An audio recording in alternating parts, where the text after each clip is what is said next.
Ayan, so good evening class. Ayan, welcome to our second part ng ating core competency 1. Okay, ng topic natin, the clean and kitchen premises. So last meeting, we topic about the different sources of bacteria. We also discussed the difference between the cleanliness and the sanitation, and we discussed the different chemicals used for cleaning and sanitizing an area, and also have the topic or discussion about the different sources of bacteria, how these bacteria grow and affect our food. And now we will now continue our lesson sa ating core competency 1. Okay, so let me share my screen again with you. Ayan. Good evening, Edwarline. Good evening, Ma'am Fe. And good evening, Jim. Ayan. So, ano ba tayo ha? Tawag dito, may mga classmate pa kayong hindi pa nakakapag half down payment sa kanilang uniform. Please talk to your coordinator.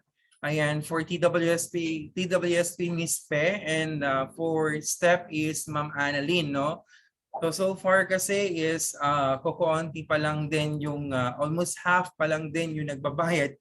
Even though kahit half lang din yung payment nila, As in talagang kalahati lang po talaga yung nag-initiate for half payment or full payment ng kanilang uniform. Okay? So again, for those speculation or issues that are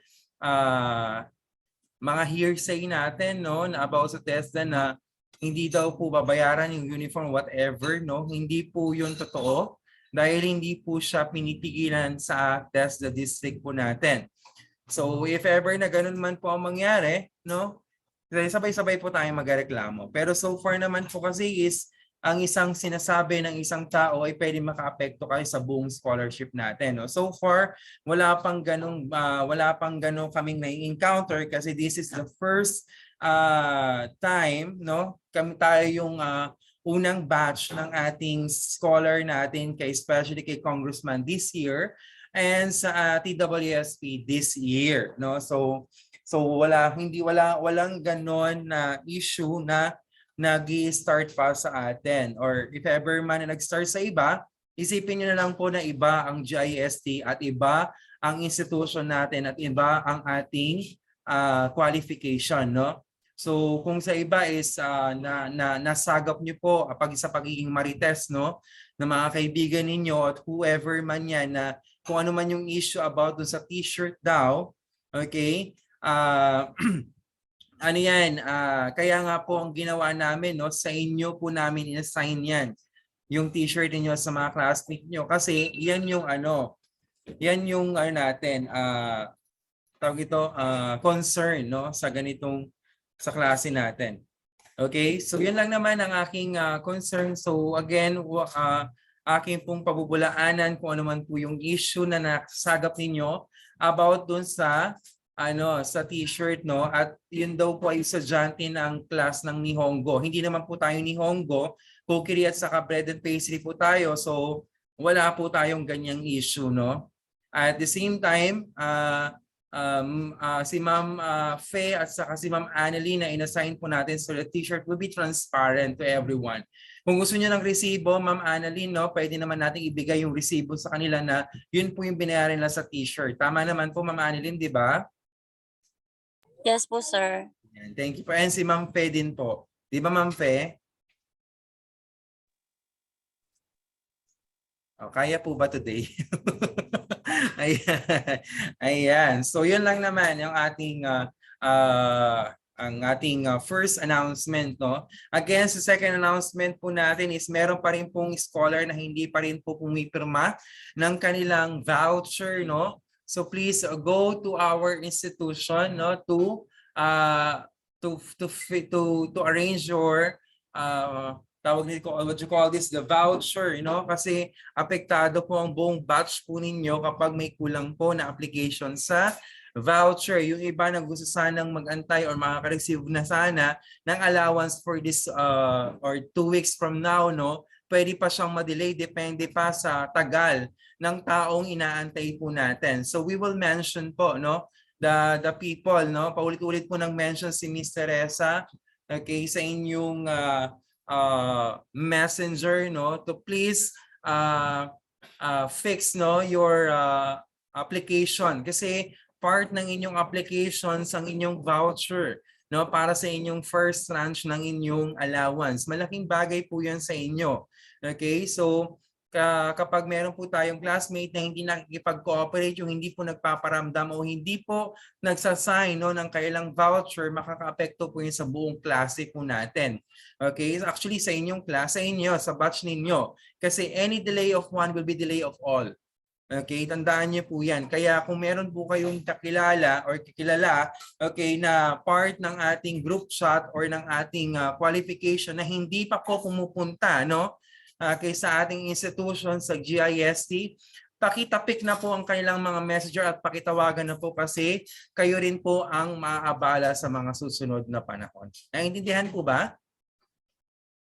Can I see some thumbs up, no, sa ating mga estudyante natin? Ayan, thumbs up. May thumbs up po. Ayan. Thank you, Ma'am Sherry. Ayan. Delay po ba ako or what? Ayan. Ang feeling ko delay ako. Okay, kasi Hindi naman po, sir. hindi naman po. Okay.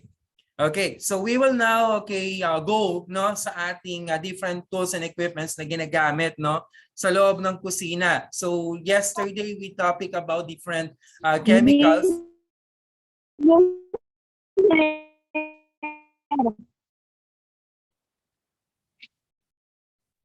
Ano po 'yan, Miss Paula? Paki-chat na lang po. Ayan, kasi nade-delay tayo, no? Na-delay yung yung pag-accept ng message natin. Okay, so yesterday or last night, okay, we topic about the different cleaning chemicals, no, in that can be used, no, in the cleaning of kitchen. So now we will now proceed. Ano-ano yung iba't ibang mga tools or equipments na ginagamit natin, no, sa loob ng kusina. So let's start with the for cutting and serving, mixing, baking, and cookings, ang mga type of utensils natin. Number one is we have the cutting, no? The cutting tools natin. Ano ba yung mga cutting tools natin?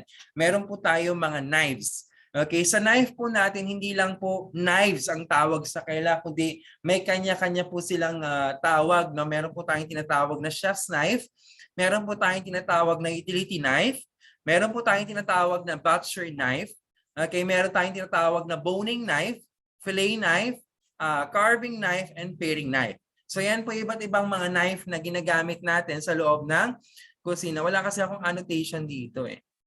Okay, para at least ma-annotate. Sige, wait lang. I-stop ko lang yung share. Okay, share ko lang yung yung buong screen para at least na-annotate natin, no?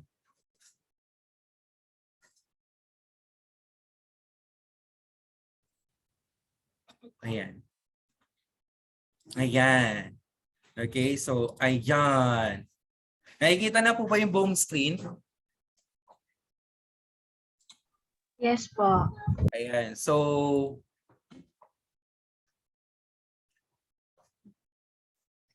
malaki naman po yung picture na nakikita po ninyo, no? Compare kanina. Okay. Kasi ito po yung tinutukoy natin, no? Yung ating mga knife natin. We have here the chef's knife. Okay? Ito yung madalas na ginagamit ng mga French cuisine. Okay? Okay? Sometimes it's called French knife or chef's knife. Okay? Because that is the tool that being used by a French or restaurant that offer French cuisine. Okay? Kasi ang mga French cuisine, no, how would be able to know that the restaurant or a certain kind of kitchen is a kind of French cuisine? Okay? Or French style, okay, type of kitchen. Okay? If we notice, no, ang mga French cuisine po natin is these are kind of style kitchen. If meron kayong 2 or 4 na burner, okay, sa isang stand, okay, ng inyong kalan. Ito po yung kagaya ng nakikita nyo na bibili ng Elba, La Germania, na may 4 na burner, no, sa isang stand. Okay, automatic po ang ginagamit nyong style ng kitchen is French cuisine or French style kitchen. Okay, which is you will encounter here at JST as example of French style kitchen. It means that you have a lot of burner, okay, cooking for a specific type of food. Kasi sa French cuisine po natin kasi, ang niluluto lang natin kung ano lang yung pagkain, no, na ino-order ng customer with a small amount of serving. The second style kitchen is what we call the Chinese style kitchen. Okay, ito naman yung gumagamit ng isang malaking kalan, okay, para lutuin ang laureate style or yung maraming serving ng pagkain kagaya ng Chinese. Okay, food, no, na mga nakikita na nabibili nyo sa mga Chinese restaurant. They use a Chinese style kitchen and the knife that they are using inside the kitchen is the butcher knife.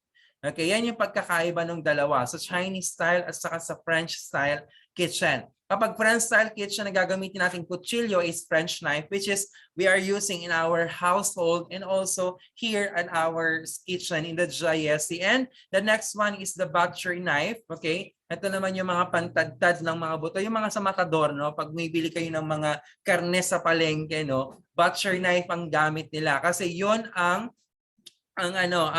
ginagamit na knife sa mga Chinese kasi nga pangmaramihan, no, na luto at pangmalakihang serving kasi kailangan na mas mabigat na handle or knife sa kanyang kamay so that magawa niya ng maayos yung kanyang cutting techniques, no, sa kusina. That's why they're using butcher knife sa Chinese style. Sa atin kasi sa French style kitchen, konti lang naman kasi hinihiwa natin, no? Kaya okay lang kahit medyo may kaliitan yung ating kutsilyo at tinatawag nating chef's knife. Okay, the next one natin is the utility knife. Ito yung utility knife, sample yan. Okay, ang tawag natin dyan is the all-purpose knife because it can cut and it can chop or it can fillet. Okay, this is the second longest knife na meron po tayo sa kusina natin. The next one we have here, the boning knife. Okay, boning knife is used for carving or separating the meat from the bones. Kaya tinatawag siyang boning knife. The second one knife is the fillet knife. It's used for filleting, no, of food. Okay, and sometimes the fillet knife are flexible knife. Okay, because it needs to be tawag you call this a cut, no, na hindi kailangan na masyadong malaking force. Okay, etong fillet knife natin. And we have here the small knife, no, yung parang letter C. Ang tawag natin dyan is the curving knife. Okay, curving knife po ang tawag dyan. And then itong isang maliit na kutsilyo, ang tawag naman po dyan is paring knife. So those are the different knives that they are using inside the kitchen. Meron pa tayong isang kailangan na tools pagdating sa ating mga knife, yung kanyang panghasa. Ang tawag naman doon is sharpening steel. Okay, sharpening steel, the sharpening metal. Okay, ito yung katumbas ng bato na pinangkakayod nyo sa inyong mga kutsilyo. Pero sa atin, sa kusina kasi, ang gamit natin is sharpening steel. It used to sharpen our knives or different knives na ginagamit natin sa kusina. And now we'll now proceed to the parts of knife. This is the exciting part. No, wait lang. Are you done with this? Yes. Okay. So I will have here a sample, okay, of a knife. Okay, so kakatapos na kasing gamitan ng ating, actually classmate niya siya, si Mark Dagon, no? Nakpasuyo naman ako ng isang kutsilyo, yung mas mahaba, yung mas malinis naman. Palit tayo. Okay, when you are reaching a knife to your colleague, no, inside the kitchen, all you have to do, no, is to drop the knife there. Okay, ilapag nyo lang yung knife nyo dyan. Okay, and then hayaan nyo lang, na tissue, hayaan nyo lang, okay, yung kasama niyo, lagay mo dun yung knife. Okay, hayaan mo lang yung kasama mo, siyempre wag pa sa akin patusok. Ayan. So hayaan nyo, kunin mo to. Ayan, so si Carla yung kasama, classmate rin yan. Then you had your knife. That's how you transfer the knife, no? Hindi yung aabot mo na nakaganyan yung kutsilyo sa kanya tapos kukuhanin niya dito. No, it's not the proper way. Sometimes, kung gusto nyo hawak-hawak pa rin, you are using like this. Okay, nakaganyan siya sa iyo, no, sa kamay mo, and then you reach to your opposite, no, colleague, no, na nanghihiram ng kutsilyo. But the best way is you put in the table and then let the colleague, no, or your staff or co-staff inside the kitchen get the knife. No, that's the basic, no, in handling our knife. Okay, now let's do this. Okay, so magpipin lang ako ng aking screen, no, para at least nakikita ng ating stop ko lang muna yung ating sharing. Yan, para medyo malaki yung aking screen, no. Okay, so this is the knife, okay, na ginagamit natin, okay. We have here the different parts. Okay, this one is a kind of chef's knife. Okay, na ginagamit natin sa kusina. Okay, let's start with the parts of the knife. Okay, here is yung pinakatusok niya, no. Okay, you can use a ball pen at saka papel dyan sa klase na sarili ninyo, and you try to put a parts on the different parts of the knife. Okay, so we have here the edge of this one. Okay, ang tawag dito is the point, no? Point ang tawag diyan kasi kapag inano mo yan doon sa chopping board, no, mapipierce niya, no, by this point, okay, yung ating pagkain. Okay, and then followed by the 2 inches. Baliktad. Followed by the 2 inches, okay, 2 inches, that is what you call the tip, the TIP, tip of the knife. Ginagamit natin tong portion ng kutsilyo na to when we are slicing onions or garlic or small items, no? In cuts of vegetables, no? Mga maliliit na items, ginagamit natin tong portion na to, tong ating tip. The second 2 inches, okay, is what you call the cutting edge because majority of the cutting edge are cuts by this area. Kaya tinatawag natin siyang cutting edge. And then the next 2 inches here is what you call the heel. H-E-E-L or H-E-E-L. Heels. Ito naman ginagamit naman natin itong part na to or portion na to, no, sa pagkakat ng mga matitigas na pagkain na hindi kayang hiwain ng tip at ng cutting edge. And we are using the heel. Okay? So that is the 3 cutting edge sides. Okay? And now we will now proceed at the back. Okay? Itong nakikita niyo itong likod na to, na hinawakan ko. Hindi, ito kasi cutting edge yan eh. Hindi ko pwedeng hawakan yan, no? Matalas yan. Okay? Then we have here the back. Okay? The back is what you call the spine. No? This is the spine of the knife. Okay? Na kung saan ito yung magiging backbone ng ating kutsilyo, no? Then followed by this one. Itong silver na nakikita nyo to is the bolster. Okay, ito po yung bolster is the edges, okay, or the what you call this, yung mga may kutsilyong disuksok, ayan. Ang tawag doon is bolster, yung pinagsusukan ng kutsilyo. Pero itong klaseng kutsilyo kasing hawak ko is a good type of knife, no? Na hindi mo kailangang suksok yung kutsilyo kasi the whole knife, okay, are part of the handle. Okay, etong tawag nito, etong point na to is what we call the bolster handle. Okay, and this one is the whole bolster. Ito yung ginagamit natin na portion para paghahawakan natin yung ating kutsilyo, nakaganyan siya. Okay, kapag mag-rock and chop tayo ng ating kutsilyo, this is how we use, no, our knife. Hindi tayo ganyan, kundi ganito. Okay, this is the right or the proper way of handling the knife. Okay, and this one is the handling is from the bolster handle, no? Diyan, yes, mas malakas ang puwersa pag ganito yung hawak mo sa knife mo. Okay, after this bolster or bolster handle, no, you will see a long edge metal here is what you call the tang. T-A-N-G, tang. Okay, tang is the metal connected to the spine, going to the bolster, and then going to the knife handle, which is you will see black. Ito yung tinatawag nating knife handle, itong black na to.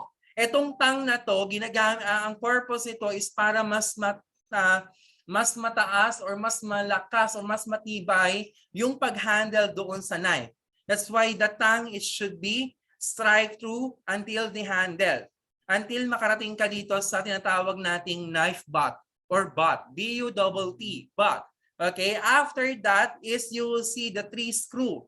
Okay, 1, 2, 3. Ang tawag dito is rivet. Okay, R-I-V-E-T. So that is a different parts of the knife. We have 11 parts. Again, this one is the point, the tip, the cutting edge, and the heel, the spine, the bolster handle, and you have the tongue, the knife butt, and the rivet, and the knife handle, yung kulay black. So that is the 11 parts of the knife. Okay, so syempre dahil gumagamit tayo ng kutsilyo, no? So dapat kilalanin nyo rin yung inyong kutsilyo, no? Kasi pag nakilala niyo yung kutsilyo niyo, you will know the different purpose, no, of the different parts of the knife. Okay, and you will have the proper way of using it. Kasi alam niyo yung mga parts niya. Okay, nakukuha ba? Hello? Yes, sir. Yes, sir Ayan, po. thank you so much. So that is different parts of the knife. Okay, let's continue our sharing of screen, no? Okay, continue natin pag-share ng screen natin. Okay, next natin, another tool that we had is the grater or the box grater. Okay, yung isa yung ginagamit natin sa bahay, kung hindi box grater, ito yung parang hawak-hawak lang natin tapos pinaggaganuhan natin, no? Pinag-iidiran ng cheese. Ang tawag naman doon is grater. Yes. Pero itong nasa picture na nakikita natin, ang tawag dito is box grater, no? Okay? Then we have here the ladles, which is the soup ladle. And we have here the tong, okay, and we have here the vegetable peeler, and we have here the can opener, okay, and we have also the scissors or the kitchen scissors, no? Okay, and the next one natin is we have here the kitchen fork, okay, we have here the spatula, a slotted spatula, we have here a slotted kitchen spoon or slotted spoon, we have here the turner, okay. The solid turner, and we have here the kitchen spoon. Yan yung iba't ibang mga tools na ginagamit natin. Again, this one, okay, are the kitchen fork.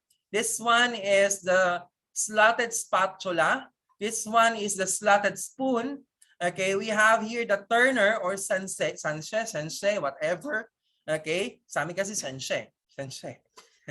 Okay, then we have here the kitchen spoon. So yan yung ating, or the other way, kapag gumagamit kayo ng non-stick, no, wooden spoon ang pwede niyong gamitin o yung non-stick kitchen spoon. Okay, syempre, ganun pa rin para ma-prevent natin yung pagkasira, no, ng ating mga tawag nito, ng ating mga what do you call this, Teflon, no? Syempre, dapat gumamit ka ng appropriate kitchen gadgets or tools, no, para maprotektahan yung Teflon. So syempre, if when you are using Teflon, no, of course you need to use a Teflon friendly user, no, ng ating remove all pin videos, cancel. Wait lang. Paano ba wait lang. Unpin ko lang yan, remove pin.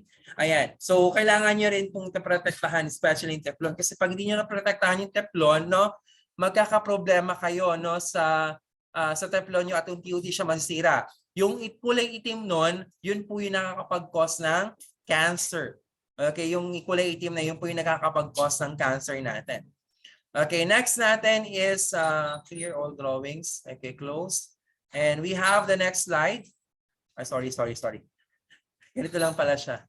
Okay, we have here the, tama ba?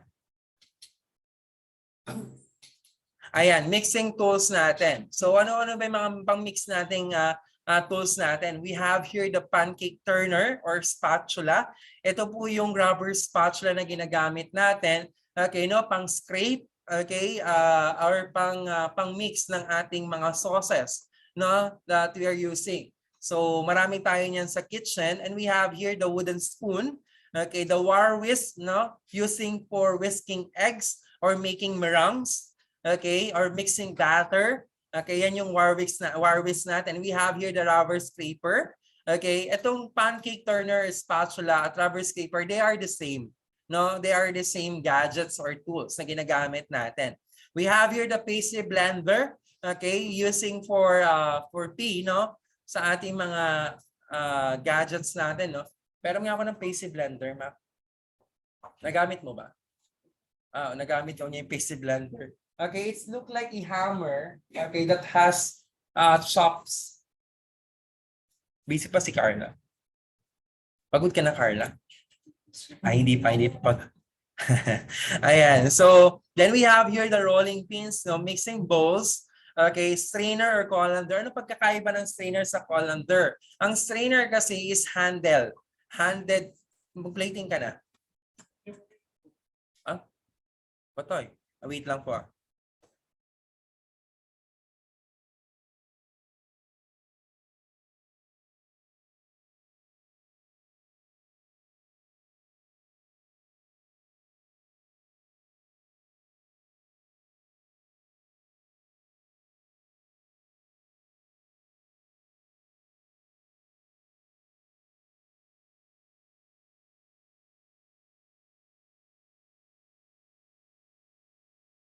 Ay, sorry, no? Nag-usap lang kami dito sa kitchen. Then we have here what's the difference between the strainer and the colander?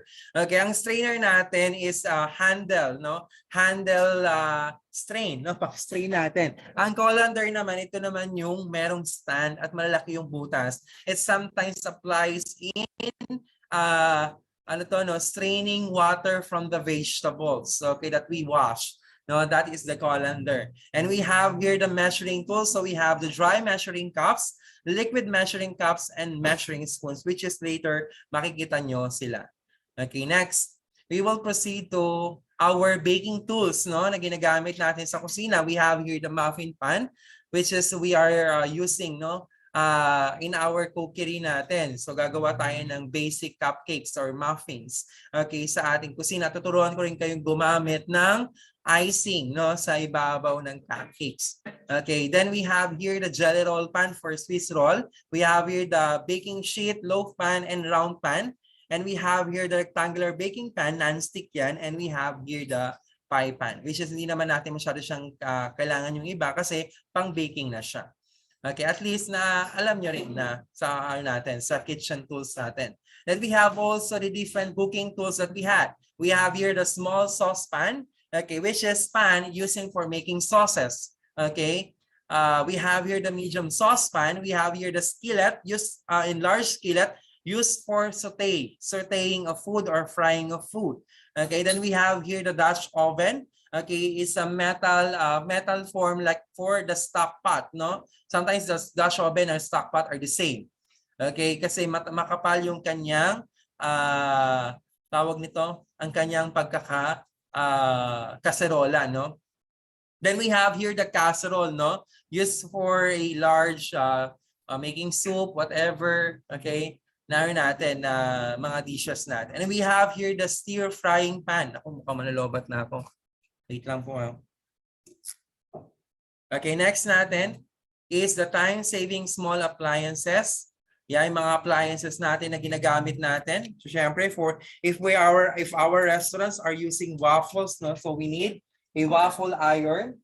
Then we have here the blender, no? Importante yung blender sa kusina natin kasi para sa ating mga soup, no? Toaster for toasting bread, food processor, ayan. So, paggawa ng mayonnaise, paggawa ng dough, ayan, ginagamit natin yan blend the ingredients na hindi masyadong mapipino compare with the blender.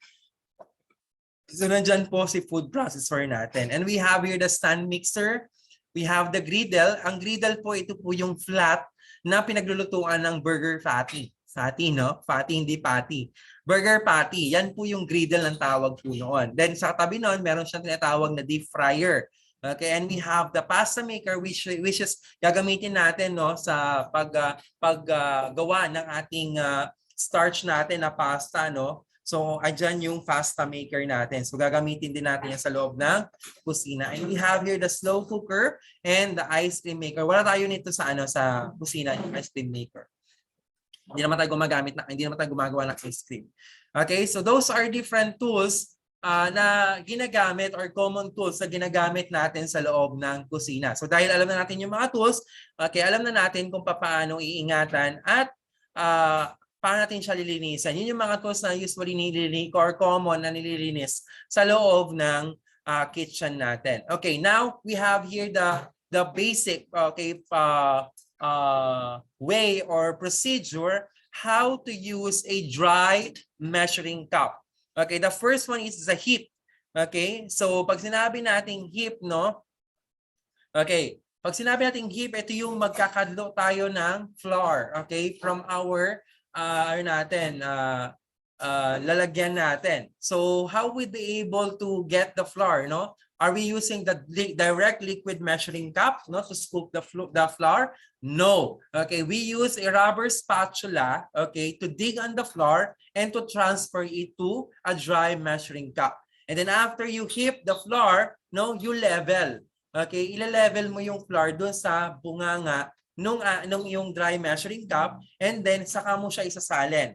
And you need to make sure that it's empty. Ibig sabihin, walang nakadikit doon sa mismong dry measuring cup, okay, para makuha mo yung tamang ingredient na sinasabi doon sa recipe. Pag sinabing 1 cup dapat yon. Okay? Next.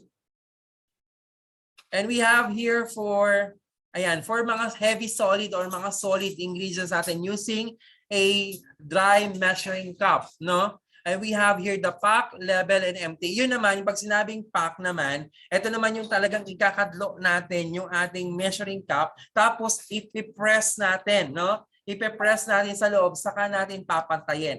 Okay, that's how we measure solid ingredients. Mga solid, like butter, like lard, okay, tomato sauce, okay, hoisin sauce, ayan yung mga medyo matitigas or solid ingredients na ginagamit natin, no? Aside from sa flour, hindi mo pwedeng gawin yun sa flour. Kapag kinadlo mo yung flour tapos siniksik mo yung flour dun sa measuring cup, okay, you are getting wrong measurement kasi iniisip mo ba parami yung ingredients mo kasi gusto mo marami kang magawa. Hindi yun ang point natin.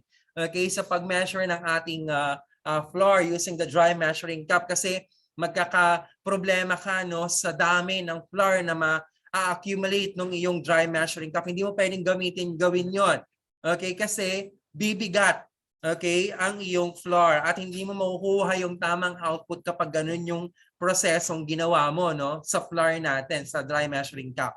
Okay, then after packing, okay, doon sa ating solid ingredients, no, we level, okay, papantayin natin again, and to empty. We are using rubber spatula, no, to scrape the items in the solid ingredients in the dry measuring cup. Okay, next natin, we are measuring liquid. Okay, so how would be able to measure liquid? Set the cup on a flat surface. Hindi yung hawak-hawak mo yung liquid measuring cup tapos nagsusukat ka. Hindi pwedeng ganon. All you have to do is to put in a flat surface and then you start pouring and then you bend down to eye level and pour until the described or the right measurement is achieved. Okay, that's how you use a liquid measuring cup. The next one is the measuring spoon. Okay, we have here the different measuring spoon natin, no? 1/4 teaspoon, 1/2 teaspoon, 1 teaspoon, and 1 tablespoon. We also have the different measurements or level of our tablespoon or teaspoon. 1 teaspoon is equals to 5 ml or 4 grams. 1 tablespoon is having the measurement of 15 ml and 12 grams or 12 grams. So that's how you measure the dry ingredients in the measuring spoon natin, no? Okay, next, abbreviations natin. Are we using, abbreviations? Ayan, for the teaspoon, TSP or T, maliit na T. Tablespoon, TBSP or malaking T. Cup is C. Pint is PT. Quart is QT. Ounce is OZ. Pounds is LB or pound sign. Few grains is FG and Fahrenheit F. Kapag degree Celsius, degree Celsius. May taas na C tapos Celsius. Okay, those are different abbreviations na ginagamit natin. Ayan, sinasabi ko sa inyo kanina. Okay? Then we have here the 1 tablespoon metric conversion is equals to 3 teaspoon and 1 cup is equals to 16 tablespoon.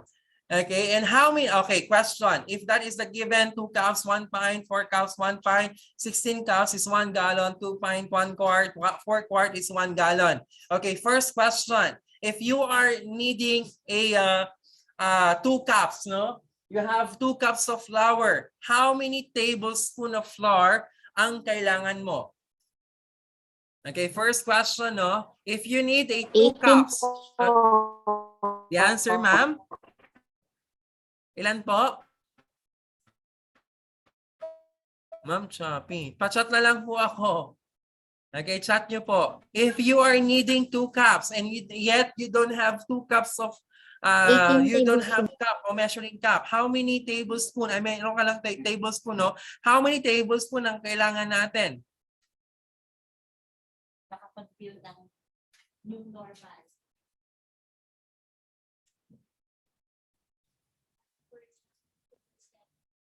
Hello?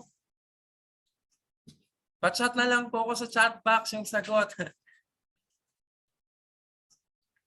O, ilang tablespoon ang meron sa 2 cups? First ayan, so the answer is 32. Ayan, very good.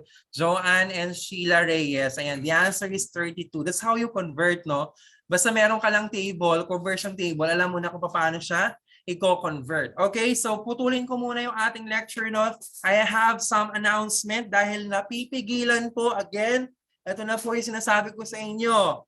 Napipigilan po ang inyong first tranche ng allowance dahil sa mga sumusunod na tao. Number 1, no photocopy ng ID, Marshall Marvin. Hindi pa nagsasign ng voucher, Marshall Marvin sa TWSP. Isa na lang po kulang natin si Marshall Marvin. Kung kilala niyo po si Marshall Marvin, no, pakikatok na po yung messenger niya at pasabi na po dito, papuntahin na po dito at makapag-sign ng voucher dahil hindi po ma-forward ang allowance ninyo na first tranche dahil sa taong to.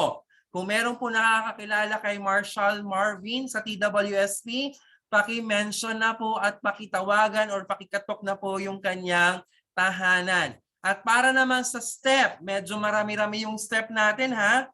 Walang photocopy na valid ID. Number 1, Felix Carla. Number 2, Martinez Paula Ann. Number 3, Rayos Abigail. Ano to? Rayos Reyes. Ma'am, Ma'am Abigail? Rayos. Ayan, Rayos Abigail. Hindi pa nagsasign ng voucher.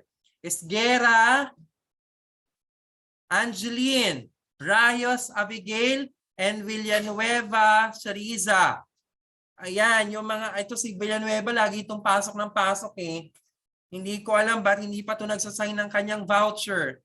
Napipigilan po yung inyong first tranche ng allowance at ang inyong new normal allowance na worth 1,000 pesos ay 500 plus yung inyong, ano pa ba yun? T-shirt, no? Napipigilan po yung inyong allowances, yung kalahati ng allowance nyo plus yung inyong 500 sa inyong allowance na new normal at 500 pesos para sa inyong t-shirt. Again, sa mga sumusunod kay Felix Carla, Martinez Paula Ann at Rayos Abigail, no photocopy of valid ID. Ang di pa nagsasign ng voucher, Esguera Abigail, Esguera Angeline, Rayos Abigail and Villanueva Shariza. Pakikatok at pakitawagan na po sila kasi ito yung mga taong humahadlang, no, sa inyong allowance, no? Kayo rin po ang kayo rin po ang masisisti niyan na ano yan, Roy? Bakit? Ayan, kayo rin po ang magkakaproblema pag wala po yung mga tao yan. Sa mga nakakilala po sa kanila, ha, pakitapik na po yung kailang messenger. Okay, so yun lang naman po ang announcement natin ngayon. Okay, next, we proceed to our next topic.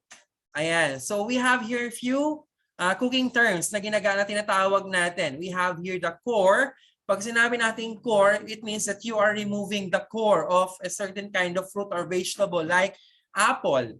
No, pag sinabi mong core, you need to remove the core of an apple. Okay? Pineapple. Okay, remove the core of pineapple. Pear. Pag sinabi nating pear, it means you ano yan? Ano yung pear? Tapyasan. Okay? Yeah.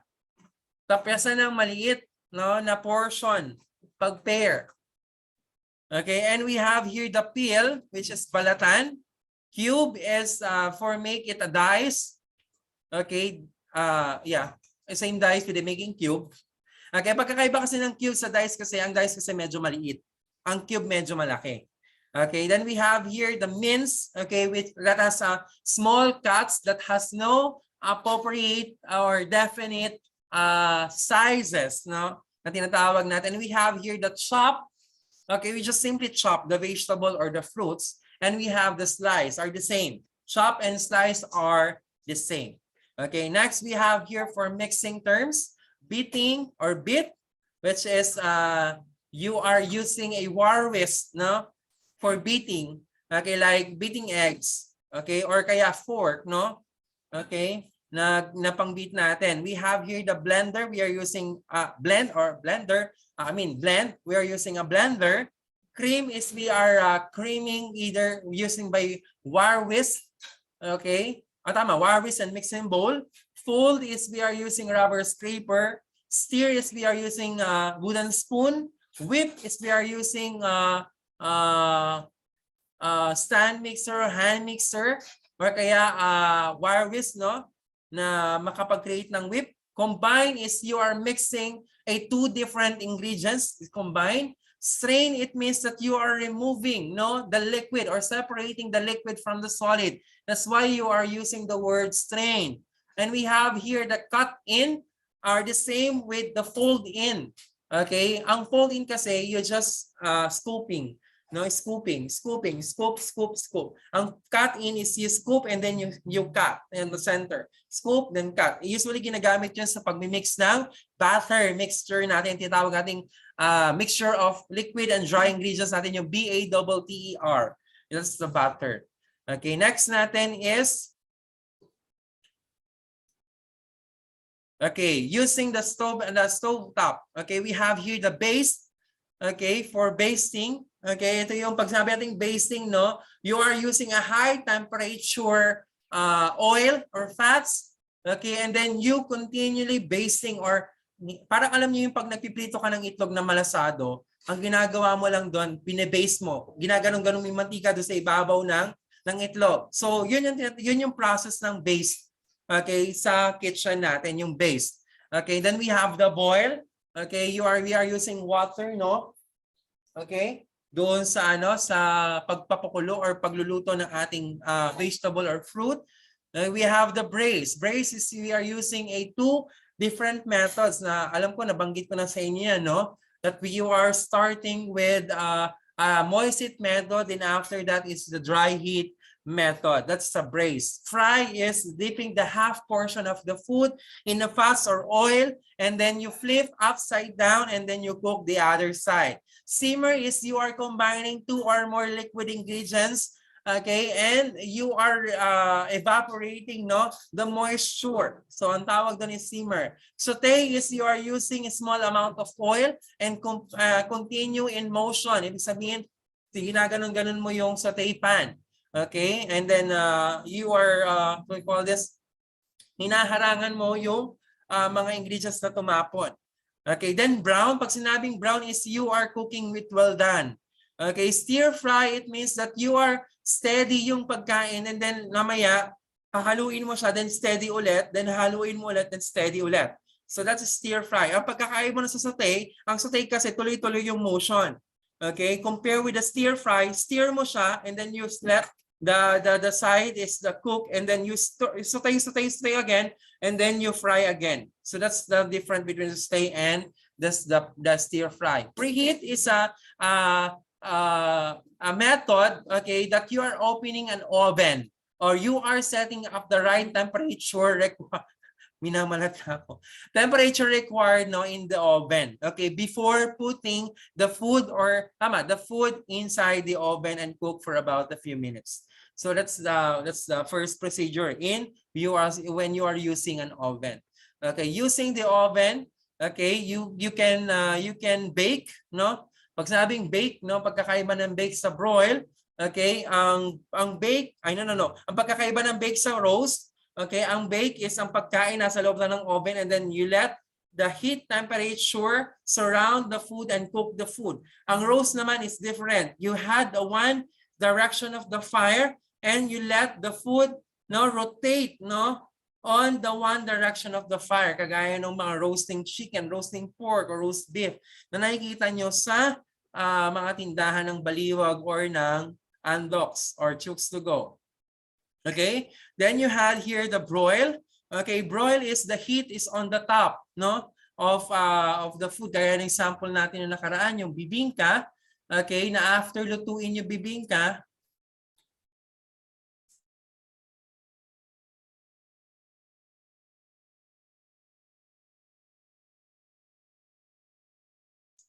okay. Okay, and then after nalutuin yung bibingka, no, sa isang palayok, you transfer it na sa isang lutuan tapos yung apoy niya nasa ibabaw. This is a sample of broil. It means that the fire is on top of it, no? Pag sabi natin grill naman na ang apoy naman ay nasa ilalim. Okay, then we have here using the microwave cooking time to take. Okay na yan tayo dyan. Ito, example natin gas top cooking. Ayan, example yan ng French style kitchen. Ano pa ba yung meron dito? Okay, wala na. Okay na tayo dito. Okay, we will now proceed to our next topic natin. Sir, akala tapos na. Hindi pa tayo tapos. Okay, wait lang po. Okay, punta tayo dun sa ating lesson ng waste disposal. Actually, ang importante no, sa waste disposal natin, number 1, is I think I have here the video. May video ba tayo? Yeah. I have here the video. So, share lang natin. No? Yes, Carla?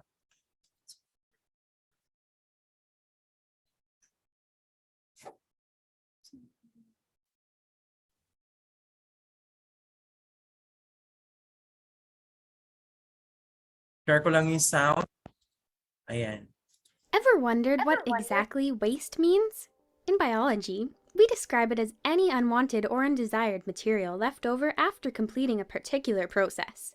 Waste can be categorized into different types. There's solid waste. This includes vegetable peelings, bread wrappers, plastic bags, and other solid things. Then we get sludge waste, which is somewhere between solid waste and liquid waste. This would include human feces or chemicals that have been used in a hospital or factory. Then we have liquid waste. This would be things like urine, used bathwater, or any liquid you pour down the drain. Finally, we have gaseous waste. This includes chlorine gas or fumes from a car or factory. So, how do we dispose of all this waste? One of the ways is to burn waste. Waste can also be buried. Organic waste, like vegetable peelings, can be fed to animals. Waste can also be recycled. They usually split into paper, glass, plastic, and tin. Finally, there is garbage collection through local authorities or municipalities from dustbins in public places or our homes. But if waste is not disposed of correctly, it can have negative effects on the environment. When sludge or liquid waste is dumped in a body of water, it can cause an epidemic of diseases like typhoid or cholera. If sewage systems are not looked after, they can leak into rivers or oceans and kill off aquatic life. Burning of garbage, like plastic, can cause air pollution, which can be harmful to people's health. Organic waste, left in the open, can attract insects and cause horrible odors. And releasing gases into the air can contribute to global warming because of the greenhouse effect. So how can we prevent these negative effects? Firstly, we can recycle. We can reuse things. We can bury organic waste or make compost out of it. We can feed vegetable peelings to animals. Now you know that waste can be categorized into solid, sludge, liquid, and gaseous waste. We also know that incorrect disposal can have negative effects, like disease, killing wildlife, air pollution, water pollution, and can even contribute to global warming. That's why it's important to reuse and recycle. So the next time you're getting rid of waste, think about the effect it could have on the environment. Maybe there's a better way to dispose of it.